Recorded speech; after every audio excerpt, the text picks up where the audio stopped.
ចាប់ផ្ដើមសាច់រឿងក្នុងភាគនេះមកអ៊ីណូសាកាបានឲ្យសម្ដុតចំនួន2ទៅកាន់អ៊ីស៊ូមីហើយបានប្រាប់ទៅថាគេទទួលសម្បត្តិមើលកុនទាំងពីរនេះបានមកពីសែនប៉ៃរបស់គេនៅពេលដែលគេកំពុងតែធ្វើការហើយវានឹងផុសកំណត់ក្នុងអាទិត្យនេះហើយអ៊ីស៊ូមីបានសួរទៅវិញថាតើគេអត់ទៅមើលទេមែនអ៊ីណូសាកាបានប្រកែកថាដោយសារតែគេជាប់រវល់ការងារថែមមករបស់គេនោះឯងបើសិនជាអ៊ីណូសាកាមានពេលគួរតែហៅនរណាម្នាក់ទៅជាមួយទៅអ៊ីស៊ូមីក៏បានអរគុណទៅមិត្តភក្តិរបស់គេរួចអ៊ីណូសាកាក៏បានដើរចាក់ចេញទៅបាត់ទៅមកមើលស៊ីកាម៉ូរីវិញកំពុងតែចាំមើលអ៊ីស៊ូមីតើអ៊ីស៊ូមីនឹងហៅនាងទៅមើលអត់ចាំមើលអ៊ីស៊ូមីក៏បានទៅដើរទៅនិយាយជាមួយនឹងសង្សាររបស់ខ្លួនថាតើអូនមានចំណាប់អារម្មណ៍ក្នុងការទៅមើលកនអត់នៅថ្ងៃស្អែកស៊ីកាម៉ូរីក៏បានឆ្លើយតបយ៉ាងលឿនទៅវិញថាយកព្រមនោះឯងពេលមកដល់ផ្ទះវិញអ៊ីស៊ូមីបានដេញនិយាយតែម្នាក់ឯងថាគេពិតជាចង់ទៅមើលកនជាមួយនឹងស៊ីកាម៉ូរីឥឡូវណាអ៊ីស៊ូមីក៏បានព្រួយបារម្ភផងដែរដោយសារតែគេជាមនុស្សសគេខ្លាចមានឧបសគ្គមករៀងគេម្ដងទៀតគឺគេមិនចង់ឲ្យមានរឿងទាំងនោះកើតឡើងទៀតទេគេតែងតែធ្វើឲ្យស៊ីកាម៉ូរីមកពាក់ព័ន្ធជាមួយនឹងបញ្ហារបស់គេរហូតអញ្ចឹងលើកនេះគេត្រូវតែប្រើក្បួនការពារប្រសើរជាងព្យាបាលឲ្យទៅបានហើយអ៊ីស៊ូមីក៏បានចាប់ផ្ដើមរៀបចំឲ្យបានជាច្រើនដាក់ចូលក្នុងកតារបស់គេមានតាំងពីឆាតផងកបោមលួយចងខ្សែផងភួយផងមិនដឹងជាស្អីខ្លះទេរៀបចំឲ្យឡើងមកកតាប្រព័ន្ធណានៃហ្មងហើយស្ពាយទៅនៅពេលដែលអ៊ីស៊ូមីបានស្ពាយកតានោះអ៊ីស៊ូមីគឺថាមិនអាចទប់ជាប់បានឡើយហើយក៏គេដួលផ្កាក្រោយបាត់ទៅធ្វើឲ្យប៉ាម៉ាក់របស់អ៊ីស៊ូមីបានចូលមកមើលអ៊ីស៊ូមីព្រោះតែគាត់បានលើសម្លេងចេញពីបន្ទប់របស់គេនោះឯងកាលមកមើលស៊ីកាម៉ូរីវិញស៊ីកាម៉ូរីកំពុងតែមើលសិភៅអំពីការណែនាំអំពីការដេតបន្ទាប់មកអូនក៏បានទៅបើកទ្វារទូកៅដើម្បីលោសម្លៀកបំពាក់សម្រាប់ទៅដេតនឹងអ៊ីស៊ូមីតែអូននៅតែមិនទាន់ដឹងថាត្រូវពាក់មួយណាឡើយធ្វើឲ្យបងប្រុសរបស់ស៊ីកាម៉ូរីបានចូលមកស្ដីឲ្យប្អូនសិស្សរបស់ខ្លួនដោយសារតែលើសម្លេងរញ៉េរញ៉ៃនោះឲ្យស្រោពេលនោះដែរគេក៏បានកលេចឃើញឈុតកៅរបស់ប្អូនសិស្សរបស់គេហើយក៏បានសួរទៅថាតើប្អូនចង់ចេញទៅណាមែនហើយស៊ីកាម៉ូរីក៏បានកុហកទៅថានៅថ្ងៃស្អែកនេះនាងនឹងទៅមើលកនជាមួយមិត្តភក្តិរបស់នាង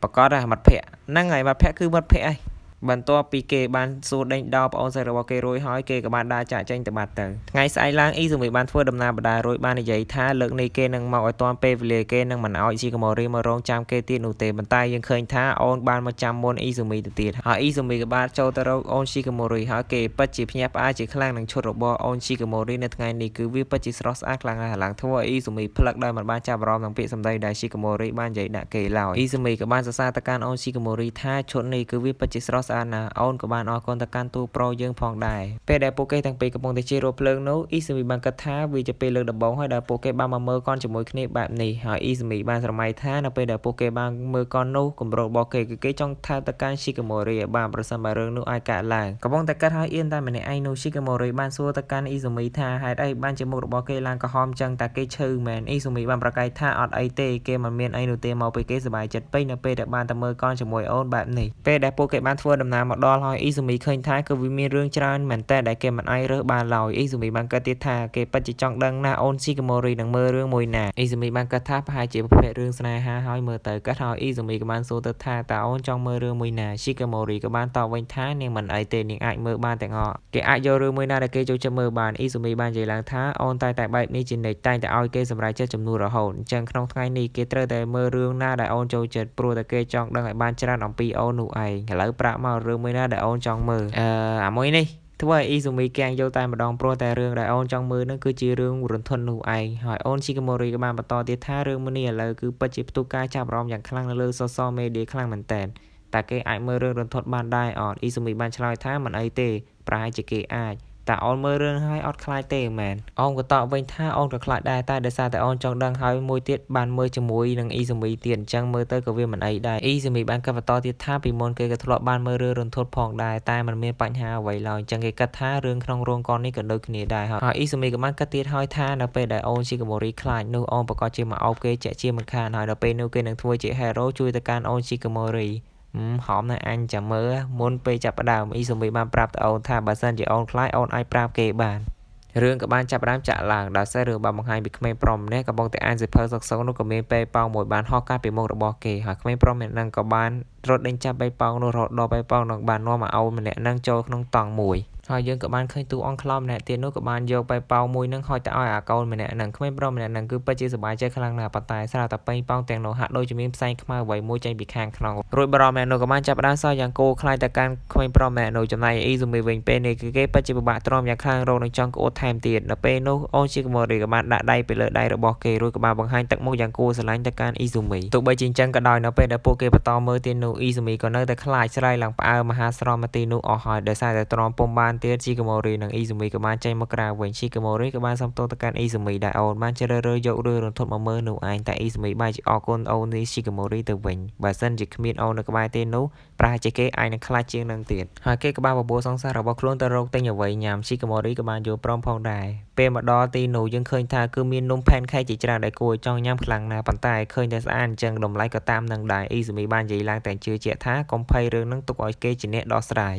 ចុំយ៉ាណាក៏បោកលុយអញអីវាមិនដែរខ្ញុំខំប្រឹងចងឡើងជាប់នៅខោយបាត់ទៅណាពេលដែលអ៊ីស៊ូមីឆែកមើលម្ដងទៀតក៏បានឃើញថាវាបានដាច់បាត់ទៅហើយពេលដែលពួកគេកំពុងតែដើរចាក់ចេញនោះអ៊ីស៊ូមីបានសុំទោសទៅកាន់ទូស្រីរបស់យើងផងដែរតែនាងថាមិនអីនោះទេអ៊ីស៊ូមីបានបន្តនិយាយទៀតថាគេចង់ឲ្យអូនសប្បាយចិត្តប៉ុន្តែអ្វីដែលគេខំវាតែងតែអាសាបងរហូតស្របពេលនោះដែរប៉ាម៉ារបស់អ៊ីស៊ូមីក៏បានហៅអ៊ីស៊ូមីហើយពួកគាត់នៅទីនេះក៏ព្រោះតែពួកគាត់បានមករកទិញរបស់អីនោះឯងស៊ីកាម៉ូរីក៏បានសួរស្ដីទៅកាន់ប៉ាម៉ារបស់អ៊ីស៊ូមីដែលធ្វើឲ្យពួកគេទាំងពីរគឺពិតជាសប្បាយចិត្តខ្លាំងណាស់នៅពេលដែលស៊ីកាម៉ូរីបានហៅពួកគាត់ទាំងពីរនាក់ជាប៉ាម៉ាបែបនេះតាមពិតទៅប៉ាម៉ារបស់អ៊ីស៊ូមីបានស្គាល់ស៊ីកាម៉ូរីជាយូរណាស់មកហើយពេលនោះដែរប៉ារបស់អ៊ីស៊ូមីបានសួរទៅកាន់អ្នកទាំងពីរថាតើពួកគេកំពុងទៅណាមែនអ៊ីស៊ូមីបានប្រាប់ទៅវិញថាពួកគេទាំងពីរគឺចង់ទៅទិញនំផែនខេកប៉ុន្តែដោយសារតែថង់លុយរបស់គេបានជ្រូកបាត់ទៅហើយប៉ារបស់អ៊ីស៊ូមីបានបបួលអ្នកទាំងពីរទៅផ្ទះរបស់ពួកគាត់តែម្ដងប្រសិនតែស៊ីកាម៉ូរីទៅដែរនោះគេនឹងធ្វើនំខ្លះសម្រាប់ឲ្យពួកគេហើយពួកគេក៏បានយល់ព្រមផងដែរមកដល់ក្នុងផ្ទះវិញម៉ាក់របស់អ៊ីស៊ូមីបានរៀបចំចាប់ម្ហូបឲ្យនោះស្រាប់តែម៉ាក់បានធ្វើឲ្យធ្លាក់តង្កៀបនៅទៅលើសមបណ្ដោយសមនោះបានហោះទៅរកអ៊ីស៊ូមីតែស៊ីកាម៉ូរីក៏បាន reflect ចាប់សមនោះបានសម្រេច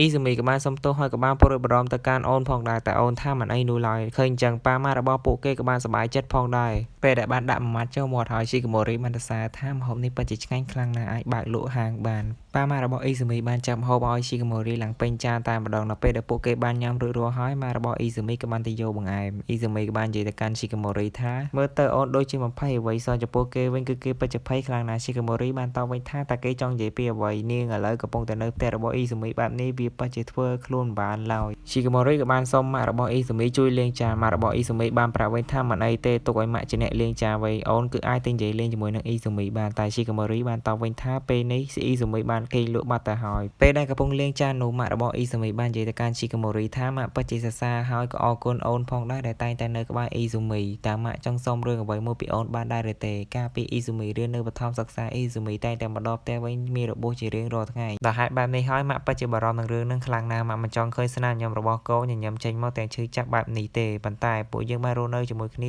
16ឆ្នាំហើយម៉ាក់គិតថាដោយសារតែគេនៅតែបន្តព្រួយបារម្ភលើអ្នកដទៃទៀតគេធ្វើដូចជាគ្មានអ្វីកាត់ឡើងចំពោះគេទេម៉ាក់សង្ឃឹមថាអូននឹងមកចាក់ចេញពីអ៊ីស៊ូមីឡើយស៊ីកាម៉ូរីបានតបវិញថាជាការប៉ັດណាស់ដែលអ៊ីស៊ូមីតែងតែមានបញ្ហាជាប់ខ្លួនជានិច្ចអ្នកផ្សេងទៀតអាចនឹងមើលឃើញថាវាជារឿងមិនល្អមែនប៉ុន្តែសម្រាប់ខ្ញុំមិនគិតអញ្ចឹងឡើយខ្ញុំជឿថាគេមានចិត្តល្អបែបនេះក៏ដោយសារតែគេមានសំណាងអាក្រក់ជាងអ្នកដទៃហើយគេក៏បានយល់ពីការជឿចាប់ជាងអ្នកផ្សេងផងដែរទោះបីជាយ៉ាងណាក៏ដោយក៏គេមិនដែលអាក់អន់សពូនចាប់មកលើខ្លួនឯងម្ដងណាឡើយតែបើជាគេព្រួយបារម្ភនិងយកចិត្តទុកដាក់ទៅលើអ្នកដទៃជានិច្ចអ៊ីស៊ូមីគឺជាមនុស្សដែលខ្លាំងនិងគួរឲ្យគោរពបំផុតចឹងម៉ាក់កុំព្រួយបារម្ភទៀតអីនាងនឹងចាំការពារទៅកាន់អ៊ីស៊ូមីជានិច្ចពេលដែលស៊ីកាម៉ូរីបាននិយាយចប់ម៉ាក់ពិតជាភ្ញាក់ផ្អើលនឹងស៊ីកាម៉ូរីសូម្បីតែប៉ារបស់អ៊ីស៊ូមីដែលបានឈប់ស្ដាប់មន្ទីរនោះផងដែរដែលធ្វើឲ្យស៊ីកាម៉ូរីកែងជាខ្លាំងម៉ាក់ក៏បានទៅដាក់អ៊ីស៊ូមីឲ្យក្រោកឡើងឥឡូវគឺវាម៉ោង8យប់ទៅហើយកូនគួរតែជូនស៊ីកាម៉ូរីទៅផ្ទះទៅពេលដែលអ៊ីស៊ូមីបានក្រោកឡើងបែរជាគេឃើញសង្សាររបស់ខ្លួននិងប៉ារបស់គេកំពុងលេងហ្គេមវាយប្រដាល់ជាមួយគ្នាទៅវិញប៉ាមួយកូនភាសាគេមើលទៅដូចត្រូវដៃត្រូវជើងគ្នាដល់ក